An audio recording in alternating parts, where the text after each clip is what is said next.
Sorry. How do you?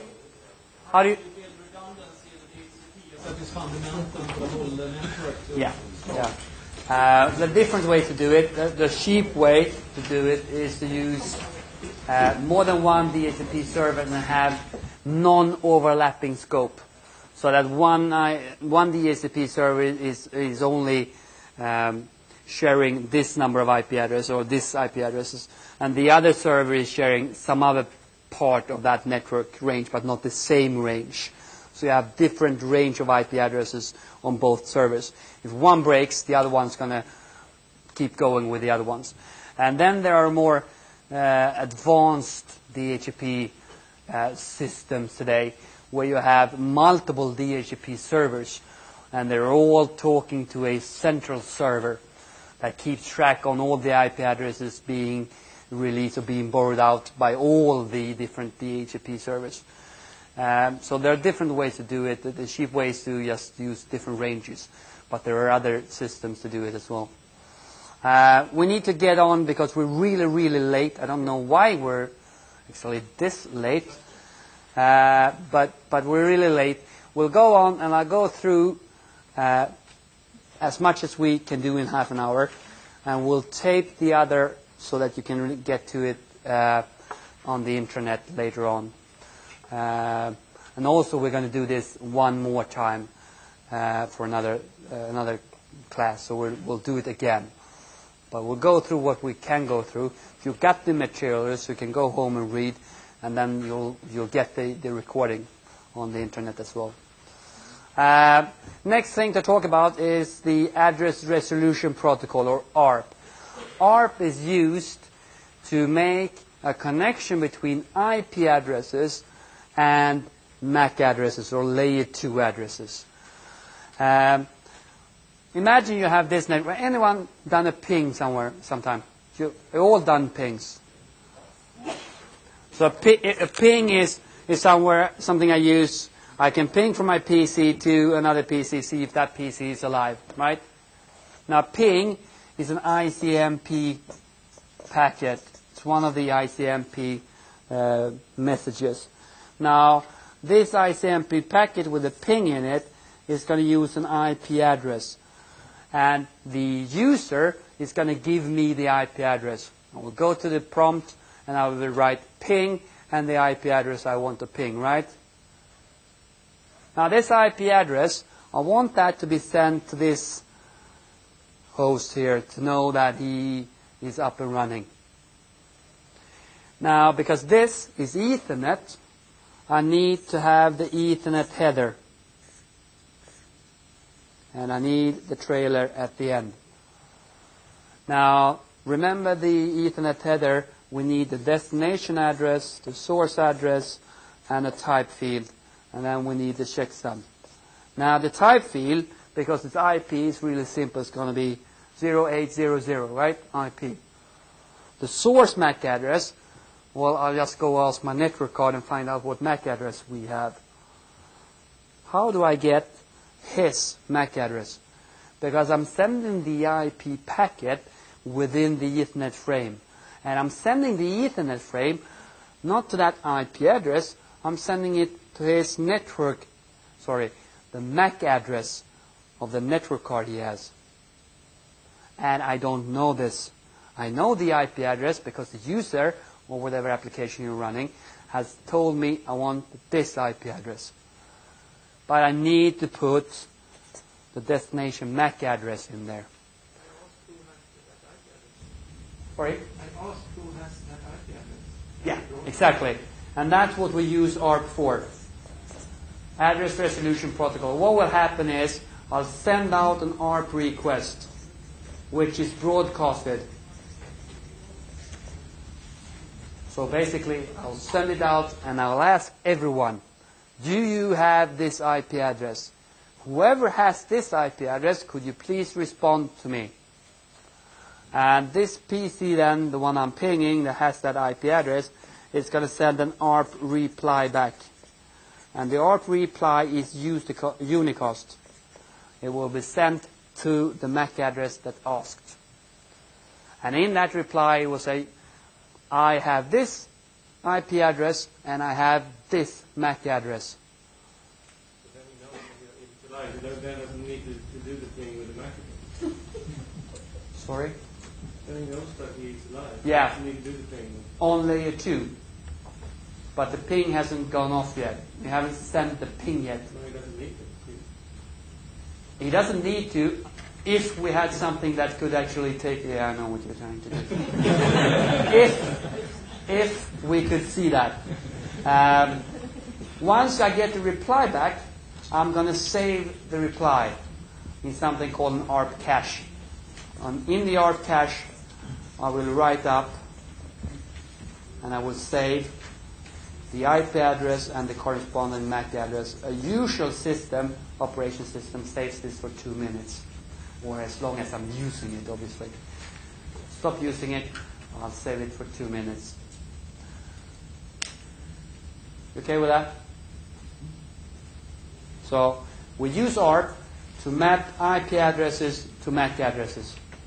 We use the broadcast address to ask everyone, and we get the reply back, and we save the reply in the cache. This is the ARP message field. I'll put the valid things in there. Source hardware address, my IP address, the target hardware address. That's what I want to have, right? That's the MAC address I'm asking for, so I'll put zeros there usually. And the target protocol IP address, so the IP address of the IP address, in this case, the one I'm trying to ping. I'll send that out as a broadcast. I'll get the unicast back with the reply. Now, if I'm resolving local addresses, so I'm trying to send something, as in this case, from this PC to that PC, I'll check whether we're on the same network, and I'll send the ARP request directly to this host. Now, imagine I'm trying to ping not this host, but that host on a different IP network. Now, the first thing my PC is going to do is going to check whether we're on the same network. And in this case, we're not. He's on the other side of the router, right? So this is one IP network, that's another IP network. Because we're on different networks, where do I send the Ethernet frame? To the router. So I will put the ICMP packet in there with a ping. I'll put the IP header on saying I want to ping this IP address.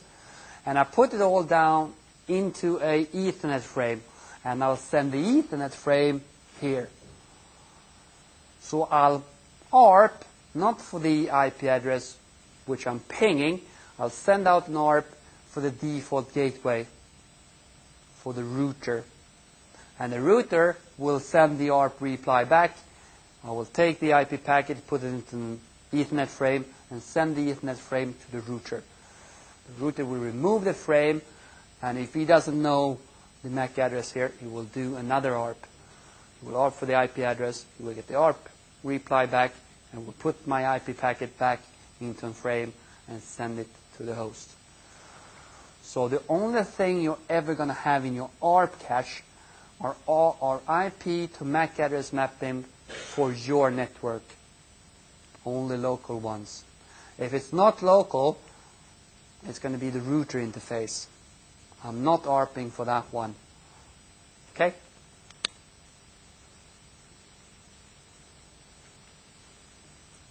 ARP broadcast, and I get the unicast back. I write it up in the ARP cache. So you can see that this IP address has this MAC address. Dynamic means that it's ARP that has done this.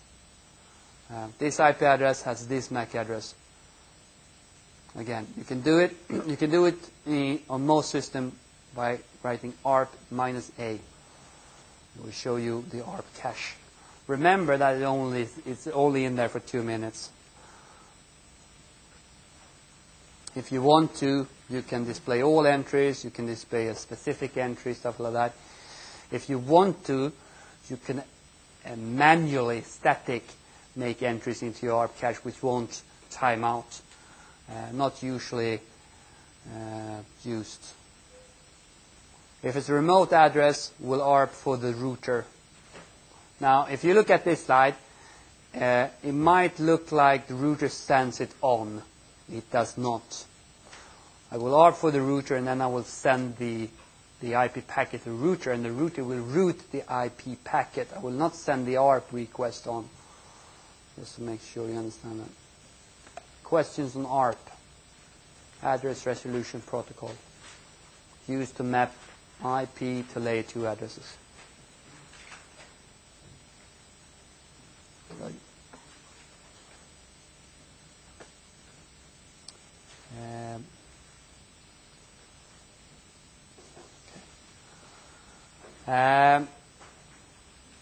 The IP header, just quickly. We'll go through the IP header and see what fields in there, just quickly now. So, IP layer 3 internet layer, TCP/IP model. We used to call IP network for self-healing networks. Usually you build networks that are redundant, so there are more than one way to go. If you use a routing protocol between the routers, a routing protocol is used to let the routers tell the other routers what network he knows about. Now, if you use a dynamic routing protocol, that routing protocol is going to be able to route around, go another way if the first way fails. I'm going to find another way to go to get to that network. And that's why the IP network usually is called self-healing network. The IP header is usually 20 bytes big, could be bigger. The version field is 4 bits. It was usually, since we're running IP version 4, it will be 4 in there. There's 4 bits that tells you the length of the header. Usually 5 in there, not because it's 5 bytes, but it's 5 words. A word is different sizes. The most common word we use is 32 bits, 4 bytes. A 32-bit word or a 4-byte word, 5 of those is 20 bytes, and the length of the header usually 20 bytes. So 5. Type of service is an old field to get IP to do quality of service. The idea was to use the precedence bits to let the router know how important this IP packet is, and the type of service bits, which are only 4 of them, to know what kind of service I want the router to give this specific IP packet. And you could choose from throughput, quickest way. You can have delay, or least amount of delay. You could have reliability, so the way that lost least amount of IP packets, or they could be cost. So you could put bits in there to tell the router whether you want to go the quick way or the lowest delay way or whatever you wanted. Now the problem is that most routers don't care what you put in there, because routers today, at least up to just recently, has only cared about one thing, and that's the destination IP address. I will route to the destination, and I will not care what the type of service felt says. It's even been so far now that you might have heard of something called differential services, or diffserv. Now diffserv has replaced that field. So instead of that type of service byte, there's now a diffserv byte there instead. Diffserv is a newer way to try to get IP to understand quality of service. Oops. Okay. These are the precedence bits, by the way, from 111 in the 3 precedence bits, which is very important, to 000, which is routine. The total length is the length of the IP packet. Identification, flags, and offset is used to do fragmentation. An IP packet could be really big, 64K big. Now, if I have an IP packet that is 64K big, I can't send that in an Ethernet frame because the Ethernet frame only allows 1500 bytes of data, right? So, in that case, I need to fragment it. split the IP packet into smaller parts. That's done by the identification field, the flag field, and the fragment offset.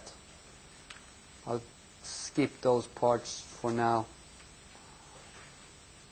That's what they use for.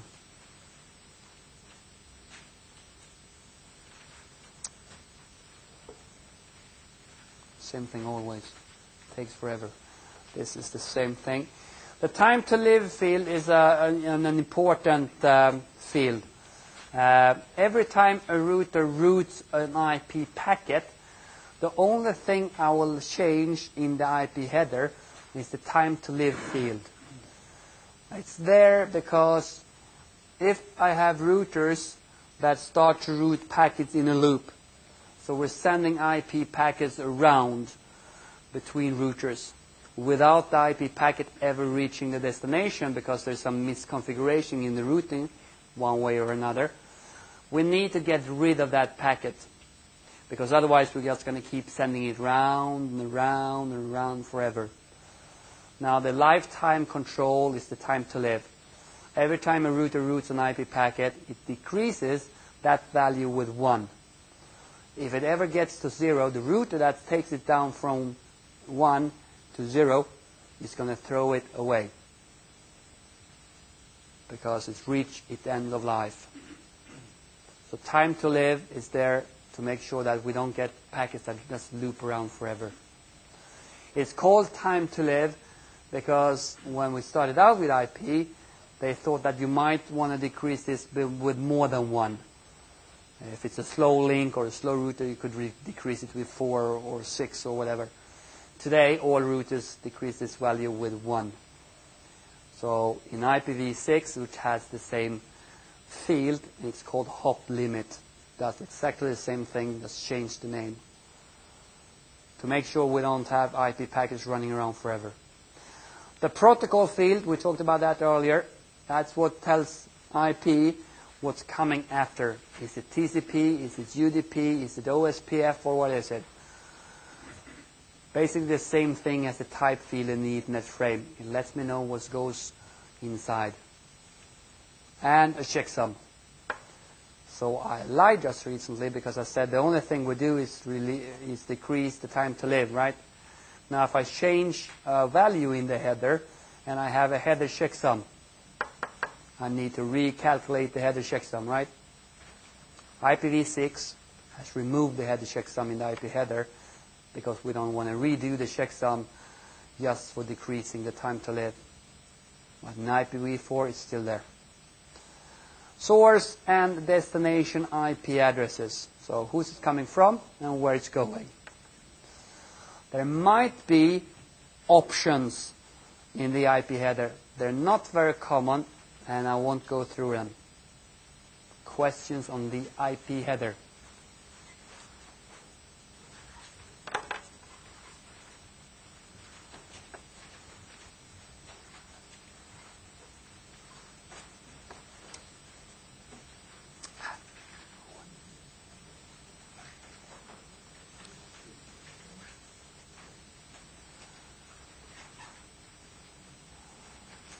Next chapter is TCP, and I don't think we're going to be able to run all through TCP, but we'll give it a shot. TCP is one of the two transport protocol that's used in TCP/IP. Transmission control protocol is the more complex one. It do more. It also has more overhead than UDP.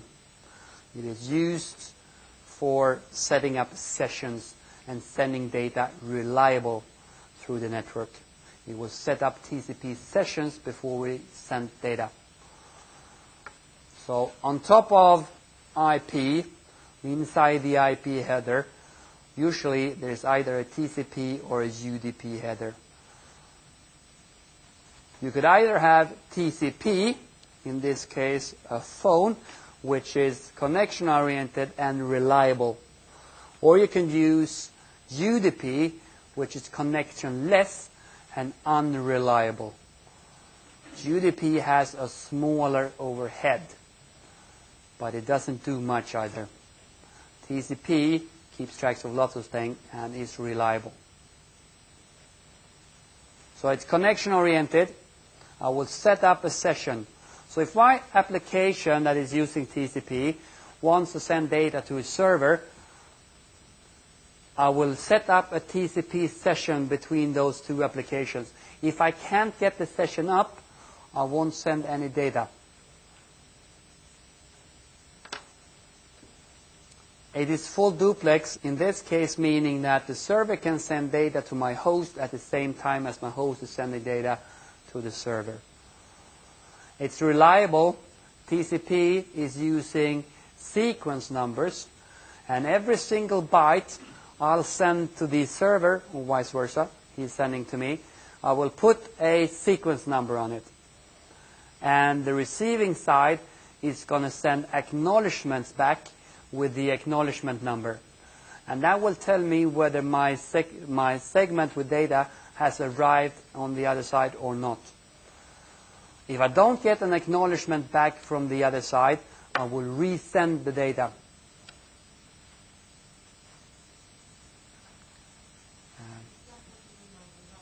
Yeah. No, it's not secure. It's reliable. If I'm a programmer and I'm creating an application, I can choose from running TCP or running UDP. If I'm running TCP, I can have my application create some data, and I can give it to TCP and say, TCP, could you please make sure that this comes to the other side? And TCP is going to set up a connection. It's going to send the data. If anything is broken, or if it doesn't get through, TCP is going to resend it. It's going to retransmit it until it gets through. So my application doesn't have to care about checksum, doesn't have to care about making sure that it gets through. I'll just give it to TCP, and TCP will make sure it goes through. Now, I am going to pay for that with a bigger overhead. TCP header is 20 bytes. If I don't want that or don't need it, I can use UDP. UDP is the other transport protocol. In that case, I can have my application create some data. I can give it to UDP, and I say, UDP, could you please try to send this? And UDP is going to do exactly that. It's going to try to send it. There's no checksum. There's no retransmission.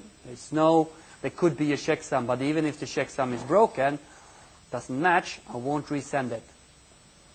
So if I'm using UDP, I get a smaller overhead, smaller header, only 8 bytes, but I won't get any confirmation. If I want to make sure that my application has sent and the other side has received all data, if I'm using UDP, I need to build that into my application.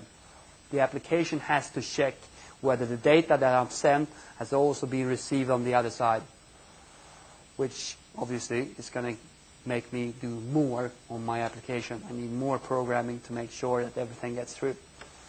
Or I can use TCP. Quicker with UDP, more reliable with TCP. It also has flow control, meaning that I could ask this super quick server to send me 400 megs of data. And the server, being a super server, is going to say, yeah, sure, here you go. And it will send 400 megs of data to my 386 PC with 8 meg of RAM. And my PC is going to throw most of it away because I don't have buffers to take care of it. Now with TCP, I can tell the server, could you please send 400 megs of data, but I can only receive 50K now. And he will send 50K and say, okay, that's okay. Now can you please send another 75K? And if my PC, being a 386 PC, has too much to do, I can set a window size saying, please don't send any data right now because I can't handle it. And then when I've got buffers and time to take care of it, I'll send a new flow control saying, okay, now you can send 50K more. So flow control, we can do that with TCP. Don't do that in UDP. Because we're setting up sessions, it's a one-to-one delivery. I cannot have a session being set up between a server and 4 clients. It's not a session, is it? It's between the server and the client. It's 1-to-1. So if you're broadcasting or multicasting, you can't use TCP because you can't set up a session. TCP header, 20 bytes big. Looks like this. Uses port numbers. Have you heard about port numbers?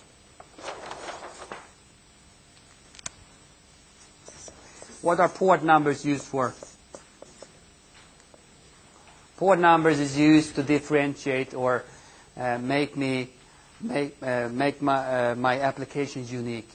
So for instance, if you start a web browser, Internet Explorer or Firefox, whatever you're using, when you start that on your PC, this application is going to take a port number.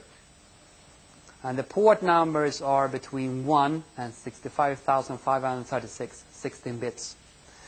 The first from 1 to 1023 are called well-known port numbers, are used for well-known services. I'll go to those later. The one above 1024 or 1024 and above are used for two things. You could register them, or we use them as dynamic port numbers. So when this web browser starts, he's going to take a port number to identify this process on my system. It could be any number 1024 and above. Let's say 7050. Now I'm going to send this to this web server over here. And that web server is listening to this IP address. But this web server also is running a file server and an email server on the same server. Now, when I'm sending data from my web browser, I'm not interested in the email server. I'm not interested in the file server. I'm interested in the web server running on here. So I need to tell the server that I want to talk to the web server and that application. I'll do that by sending the IP packet to this IP address, and the TCP destination port is going to be well-known port number for HTTP, 80. The web server on here is going to be listing the TCP port 80 because it's a web server. Now, it doesn't have to, but if it's not, I'm not going to find it. All public web servers, Aftonbladet for instance, just to take one, Ericsson's, your own web server, is on port 80. If it's not, no one's going to find it. It's the well-known port number for HTTP. Same thing with lots of other applications. They got a well-known port number. FTP, for instance, is using 21 and 20. SMTP, when you send email, is using 25. If you want to do telnet towards an equipment, you're using port 23, and so on. These are all well-known port numbers. Are they setting some kind of standard? Yeah. You can find both the type codes we talked about previously in the Ethernet frame, the protocol field which we talked about in the IP header, and the TCP UDP well-known port numbers in an RFC. The RFC number is 1700. Now they've stopped updating 1700 because it's too much happening. So if you want to know, you go to www.iana.org. Internet Assigned Numbers Authority, IANA.org. On their first page, there's a searchable database, and that one keeps updated. So well-known port number. When the service sends stuff back to me, he will send it from this source port, 80, back to the port which asked for it, in this case 7050. Now if you start another web browser on the same system, it's going to be on the same IP address. But this window, this web browser, is going to have its own port. It's going to be another port number, allowing me to go to another web server, for instance, CNN's web server, And their web server is going to be listening on TCP port 80 because it's a web server public one. It's listening to TCP port 80. When he sends his reply back, he's going to send it to the same IP address, because it's my host, I only have one IP address. But the TCP segment inside is going to say, I want to go to destination port 7052. That allows me to have several processes, several applications running at the same time. If this is Aftonbladet and this is CNN, I don't want data from the Aftonbladet web server to end up in the window for CNN. It won't be a good page. So one way or another, we need to have a port number to differentiate between the applications. That's what the port numbers are for. So one way, destination port, and most of the services applications have well-known port numbers. There's a sequence number and an acknowledgement number in the header. The sequence number is used to let the other side know what data I'm sending, my sequence numbers. And when I send the when he receives that, he will in his segment send my sequence number as acknowledgement numbers. So the sequence number is what I'm sending, and the acknowledgement numbers is what I've received from the other side.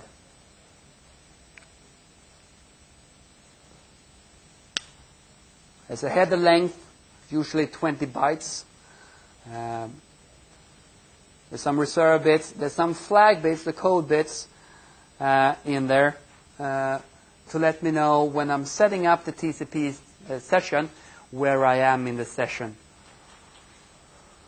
So source and destination, sequence number, acknowledgement numbers, header length reserved, the code bits. These are the flags, most of them anyway. I won't go through them. I'll go through some of them in a minute. Window size is used for flow control. This is the field where I can tell the other side how much data I can receive now.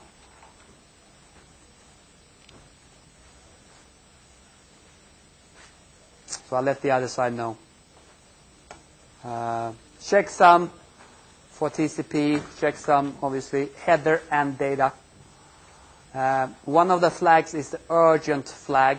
If I put the urgent flag in the code bits, it will tell the other side that he needs to look at this data right now. He cannot go through the buffers if he has anything. He needs to look at this data now. If I do that, I can also tell him how much data is urgent. I'll put that in the urgent pointer part. Any options? The most common option is the maximum segment size. It will tell the other side the maximum TCP segment I can receive without doing fragmentation on my network. Now this one is important. All TCP sessions start with a TCP three-way handshake. Final thing I'll go through with you. The client is going to send a SYN bit. It's an empty TCP segment with the flag SYN set. He tells the other side, I want to synchronize. I want him to synchronize on my sequence number. In this case, the client has created a sequence number, in this case 895. I will send a SYN to the server. The server, when he receives that, is going to create his own sequence number to be used when he is sending data. He's going to answer to my SYN by sending an acknowledgement number that is one higher than the sequence number the client created. And I will let the client know that this acknowledgement number is a valid acknowledgement number by setting the flag, the ACK flag. The ACK flag tells the client that this number is a valid number.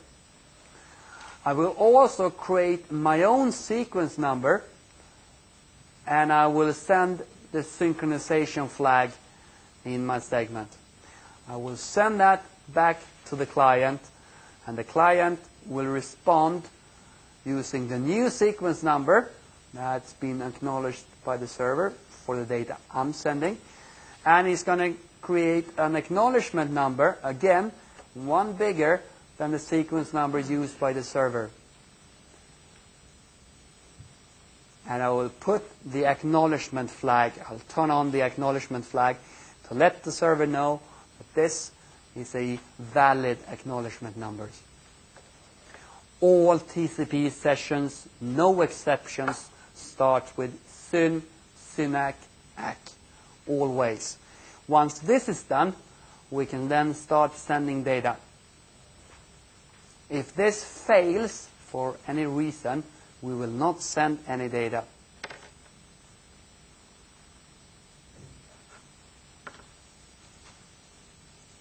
So the session is closed, normal end of the session, by setting the acknowledgement flag and the final flag. It's not the fin flag, it's a fine flag. F-I-N, not Y. F-I-N, final flag. This will be acknowledged by the other side. Now this, when I've set the final flag and I got the acknowledgement flag, we're in a state called half closed.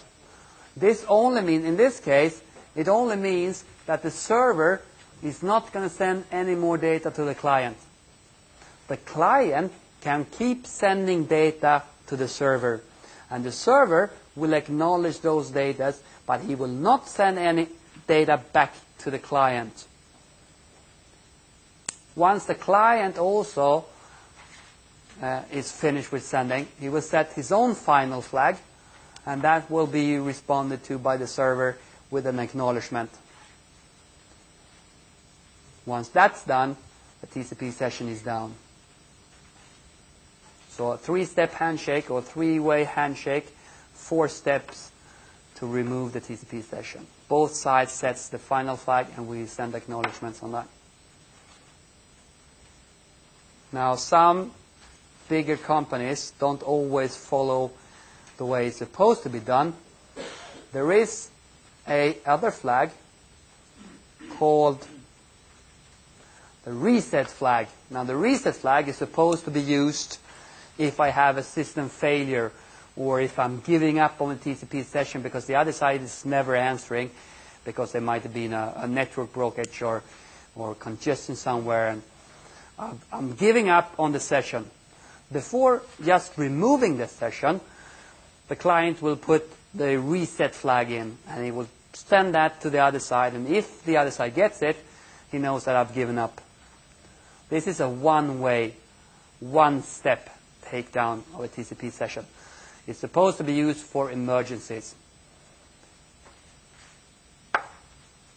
Microsoft uses this for takedowns, taking down TCP sessions in web browsers and web servers, because it's quicker. If you're big enough, you don't have to do like you should do, right? You do it your own way. Reset is supposed to be for emergencies. Questions on TCP? You have the TCP 3-way handshake at the top.